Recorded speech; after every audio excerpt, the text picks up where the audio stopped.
Hello everyone, स्वागत है आपका मेरे यूट्यूब चैनल में। जैसा कि आपको पता है कि सीयूईटी का एग्ज़ाम बहुत ही पास है, तो मैंने क्या किया है, सीयूईटी क्विक रिवीजन सीरीज हमने शुरू किया है।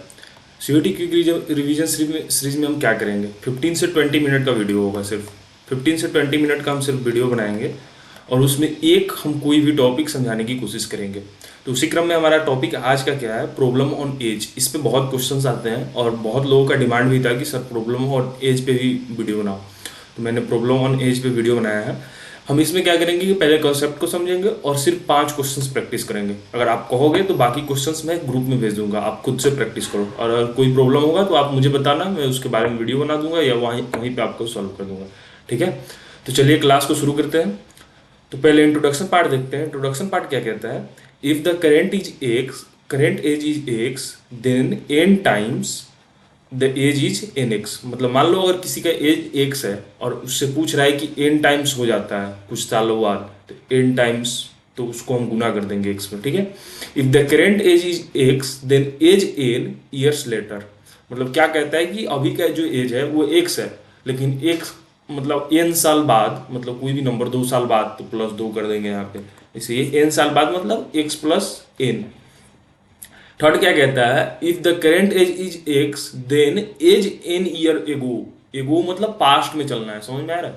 अगर लेटर का है, ईयर्स लेटर का है, तो हमें क्या करना है, प्लस करना है, मतलब बाद की बातें हो रही है, फ्यूचर की बातें हो रही है। और एगो मतलब पास्ट की बातें हो रही है, तो पास्ट की बातें क्या है, तो घटा देंगे उसके, एक्स माइनस एन कर देंगे। ठीक है, the age in a ratio a b will be a x and b x. अगर रेशियो में एज दिया हो ए और बी में, तो हम इसको क्या करेंगे, ए एक्स, आप मतलब बाकी क्वेश्चन सॉल्व करने के वक्त बी एक्स, बाकी जैसे भी सॉल्व हो इसे करेंगे। मतलब क्या करेंगे कि एज में उस रेशियो को गुना कर देंगे। मान लेंगे हम लेट एक्स, और जो भी रेशियो दिया हो उसमें मल्टीप्लाई कर देंगे। If the current age is x then 1/n of the age is x N.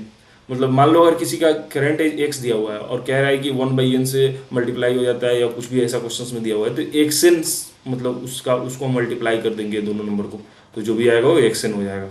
ठीक है, क्वेश्चंस प्रैक्टिस करते हैं, क्वेश्चंस के जरिए समझते हैं। ऐसे किसी भी फॉर्मूला को समझने में बहुत दिक्कत होता है, तो क्वेश्चन से समझते हैं। फर्स्ट क्वेश्चन क्या कह रहा है, father is 3 times more than his son Ronit. After 8 years, he would be the 2.5 times of Ronit age. After further 8 years, how many times would be the Ronit age? Question क्या कह रहा है कि father का जो as है 3 times of then Ronit age. मतलब ठीक है, रोनित का जो भी एज है उससे 3 टाइम ज़्यादा एज किसका है, फादर का है। और क्या हो रहा है कि 8 साल के बाद 2.5 टाइम्स रोनी तेज हो जा रहा है। मतलब 8 साल बाद 2.5 टाइम्स, मतलब 2.5 टाइम्स, मतलब यहीं पे ध्यान देने वाले बात है, 2.5 टाइम्स। ठीक है, रोनी तेज हो जा रहा है। तो हमसे क्या पूछ रहा है कि उसके 8 साल बाद, फर्दर 8 साल बाद इनके बीच का रेशियो क्या होगा, how many times would be Roni तेज। मतलब जब हाउ मेनी टाइम्स पूछे तो हमें रेशियो निकालना होता है। ठीक है, तो हम क्या करते हैं, इसको क्वेश्चंस को निकालते हैं। पहले मान लो मैंने रोनित का एज मान लिया, रोनित का एज एक्स कर लिया, तो उसके फादर का एज कितना हो जाएगा, फादर का एक्स प्लस 3 गुना है तो 3x, तो यहाँ हो जाएगा 4x, हमारा हो जाएगा फादर का एज। ठीक है, अब क्या कह रहा है, आफ्टर 8 years, तो 4x plus 8 to 1/2 x plus 8। मतलब रोनित का एज कितना हो जा रहा है, 2.5 टाइम ऑफ रोनित एज। ठीक है, 8 साल बाद, तो 4x प्लस 8, ये हो जाएगा 5/2, ये हो जाएगा x प्लस 8। ठीक है, अब 4x प्लस 8 को हम ये 2 को अगर हम इस साइड भेजें तो ये कितना हो जाएगा, 8x प्लस 16, ये हो जाएगा 5x प्लस 40। ठीक है, दूसरे स्लाइड में चलते हैं। 8x plus 16 equal to 5x plus 14। तो हम इसको सॉल्व करेंगे तो ये 5x को इधर भेजेंगे, 16 को इधर भेजेंगे। ठीक है, तो ये कितना हो जाएगा, 3x इक्वल टू 14 माइनस 16 हो जाएगा आपका 24। तो x इक्वल टू कितना आ जाएगा, 8। ठीक है, और फर्दर 8 ईयर बाद कह रहा है, फर्दर 8 ईयर बाद तो इनके सन का रेशियो कितना हो जाएगा, x प्लस, पहले से ही 8 था तो x प्लस हम 16 लिख देते हैं। और एक्स फादर का कितना था, 4x+8 था, तो फिर से हम इसमें 8 जोड़ेंगे तो फिर से 4x+16 हो जाएगा। तो इनके एज का कितना हो जाएगा, एक्स वाई हमें पता है 8+16 और 4 × 8+16, तो ये कितना हो जाएगा, 8+16 कितना हो जाएगा 24, और ये 32+16, तो ये आ जाएगा 24/48। तो ये कितना हो जाएगा, कितना गुना हो जाएगा, 2 गुना। ठीक है, तो ऐसे ही क्वेश्चंस बनाते हैं। तो अब क्वेश्चन सेकंड पे चलते हैं। क्वेश्चन सेकंड क्या कह रहा है हमसे, हम इसमें आंसर देख लेते हैं क्या होगा, 2 टाइम्स हो जाएगा इसका आंसर। क्वेश्चन सेकंड पे चलते हैं। क्वेश्चन सेकंड क्या कह रहा है, क्वेश्चन सेकंड कह रहा है the sum of age of 5 children born at interval of 3 years each is 50 years, what is the age of the youngest child। मतलब क्या कह रहा है कि 5 चिल्ड्रन जन्म लेता है और उनके बीच का एज का गैप कितना है, 3-3 साल। ठीक है, और उनको सभी को प्लस किया जाता है, सभी के एजों को, तो वो 50 ईयर्स आता है। तो हमसे पूछ रहा है यंगेस्ट चाइल्ड कौन होगा। तो यंगेस्ट चाइल्ड कौन होगा, अगर हमें सबसे छोटा मतलब छोटा बच्चा का हमें एज पूछ रहा है तो सबसे छोटा बच्चा का एज निकालेंगे।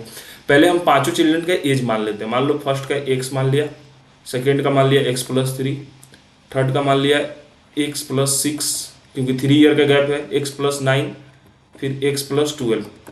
ठीक है, अब इस सबको प्लस कर देंगे, x+3, x+6, x+9 plus x+12। ठीक है, इक्वल टू 50। अब ये x को प्लस करेंगे, 2 3 4 5, 5x आ गया, 5x प्लस 3 6 9 9 9 18 और ये 12, ये कितना हो जाएगा 20 और 30 हो गया, तो ये 50 हो गया। अब हमारा देखेंगे फिर 5x इक्वल टू 20, तो x इक्वल टू 4। तो हमारा यंगेस्ट चाइल्ड कौन हो जाएगा, सबसे छोटा चाइल्ड। x का वैल्यू जो भी होगा वही हमारा यंगेस्ट चाइल्ड होगा, क्योंकि बाकी तो बड़े हो जाएंगे। तो x का वैल्यू कितना आया 4, तो हमारे पास यंगेस्ट चाइल्ड कौन हो जाएगा 4 ईयर्स वाला, तो 2 का ए हो जाएगा।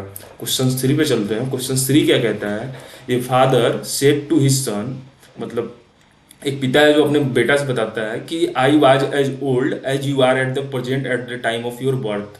मतलब बताता क्या कहते हैं कि आप जब अभी अभी जो एज में हो ना, आपके बर्थ मतलब आपके जन्म के समय मैं भी इसी एज में था। ठीक है, आप जिस एज में हो उसी टाइम उसी एज में था। ठीक है, if father age is 38 years now, the son age 5 years back. मतलब कह रहा है कि अभी जो है उसके पिता का एज जो है 38 ईयर्स है, तो उसके सन का एज 5 साल बाद क्या होगा। तो देखो फादर कह रहा है, तो मान लो मैंने उसका एज जो सन का एज मान लिया, एक्स मान लिया मैंने। ठीक है, अब फादर का एज क्या होगा, फादर का एज 38 माइनस एक्स होगा। अगर प्रेजेंट एज एक्स माना है तो 38 - x होगा। इस I was as old as you are at the present at the time of your birth. मतलब इनका जो प्रेजेंट एज है, इससे अगर इसे माइनस कर दिया जाए तो वही होगा ना। तो ये क्या होगा कि x equal to 38 minus x को हम इक्वल टू करेंगे। ठीक है, जो प्रेजेंट एज है और इसका कितना था, ये इसके बर्थ के समय भी उतना थे, तो इसको हम इक्वल करेंगे तो x को हम इस साइड भेजेंगे तो ये कितना हो जाएगा, x+x/38। तो ये 2x इक्वल टू 38, तो ax इक्वल टू 38/2, तो ये आ जाएगा 90। मतलब अभी इस सन का प्रेजेंट एज कितना है 90 है, और उसके पिता का एज कितना होगा जब उसका जन्म हुआ होगा, तो 90। मतलब उस वक्त वो 0 होगा। मतलब सही है हमारा, ये हमारा 19 आंसर सही है। अब क्या कह रहा है कि 5 साल बैक सन का एज क्या होगा, तो 5 साल बैक इसमें से हम क्या करेंगे 5 ईयर्स एगो। तो जब भी 5 ईयर्स एगो कहते हैं यानी पास्ट में बातें हो रही है, तो हम इसमें से 5 माइनस कर लेंगे। ठीक है, मैंने बताया था ना फॉर्मूला में कि -n कर लेंगे, तो वही हो गया। तो यहाँ कितना आ जाएगा आंसर हमारा 40 ईयर्स। तो अभी उसका एज 5 साल बैक उसका एज कितना होगा 40 ईयर्स। तो क्वेश्चन 3 का ए ऑप्शन हो जाएगा। ठीक है, क्वेश्चन 4 पे चलते हैं। क्वेश्चन 4 क्या कहता है, A is 2 years older than B who is twice as old as C. If the total of the age of A, B and C be 27, then how old is B? अब क्या कह रहा है कि A is 2 years older than B है, मतलब 2 साल older किससे है, B से 2 साल ओल्डर कौन है, A है। लेकिन C जो है वो 2 गुना है, ट्वाइस ओल्ड है थी। C से ट्वाइस ओल्ड कौन है, B है। और हमें क्या किया है कि A B C का तीनों का एज का जो है जो मतलब मीन दिया हुआ है। ठीक है, तो हमसे पूछ रहा है कि बी कितना होगा। तो मान लो यहाँ इस क्वेश्चंस में, ऐसे क्वेश्चंस में हमेशा लास्ट वाले को मानते हैं। मतलब सी से रिलेट कर रहा है बी, बी से रिलेट कर रहा है ए, तो हमें क्या करना है सी का मानना है एज। तो हमने सी का लेट एज सी का मान लिया एक्स, तो हमने बी का कितना हो जाएगा, ट्वाइस एड एज ओल्ड एज बोल रहा है, मतलब ट्वाइस मतलब दोगुना, तो दोगुना हो जाएगा 2x। अब A is 2 years older than B, A कितना है 2 years ओल्डर है, तो 2 years ओल्डर जब भी गया है तो +2 कर देंगे, ठीक है। अब हमें क्या कह रहा है कि ये तीनों का कितना दिया हुआ है, 27 दिया हुआ है, तो हम क्या करेंगे प्लस कर देंगे, तो हम प्लस करते हैं x plus 2x+2x+2 equal to 27। तो अब x 2x और ये 2x, तो ये कितना है 5x, इस 2 को इधर भेज देते हैं तो 25 हो गया। अब यहाँ देखो 5x इक्वल टू 25, तो x इक्वल टू 25/5, तो ये कितना आ गया 5, ठीक है। अब हमसे क्या कह रहा है, then how old is b, तो यहाँ हमें 5 का वैल्यू पता चल गया है, तो हम इसमें 2 से मल्टीप्लाई करेंगे, 2 × 5, तो ये कितना हो जाएगा 10। तो हमारे पास कितना आ जाएगा, कितना ओल्ड है बी 10, तो हमारा ऑप्शन डी हो जाएगा सही, ठीक है। क्वेश्चन 4 का यही हुआ। क्वेश्चन 5 पे चलते हैं। क्वेश्चन 5 क्या कहता है, क्वेश्चन 5 कहता है present age of Sameer and Anand are in the ratio of 5:4 respectively 3 years hence the ratio of their age will become 11:9 respectively what is the Anand present age in years। हमसे क्या कह रहा है कि जो प्रेजेंट एज ऑफ है समीर और आनंद का, उनका रेशियो है 5:4। आप 3 साल बाद उनके एज का रेशियो कितना हो जाता है 11:9। हमसे पूछ रहा है कि आनंद का प्रेजेंट एज कितना होगा, तो मान लिया मैंने समीर का एज हो गया, समीर का एज 5x, क्योंकि अगर x मानूंगा तो 5 से इससे मल्टीप्लाई करना होगा जब भी रेशियो होता है। तो आनंद का मान लिया मैंने 4x, ठीक है। अब इस ऐसे क्वेश्चंस में क्या करेंगे, 3 साल बाद कह रहा है, तो हम 5x+3/4x+3/11/9, अब हम इसको करेंगे तो ये दोनों इक्वल होगा। अब हम इसको सॉल्व करते हैं, ठीक है। 5x+3 से हम यहाँ पे क्या कर देते हैं, क्रॉस मल्टीप्लिकेशन कर देते हैं। 5x+3 इक्वल टू 11, और ये कितना था 4x+3, तो ये आ जाएगा 45x+27, ये आ जाएगा 44x प्लस आपका 33। हम 44x को इधर भेजेंगे और 27 को इधर भेजेंगे, तो ये कितना आ जाएगा x, और ये 33 में से 27 जाएगा तो आ जाएगा 6, तो x इक्वल टू 6 आ गया।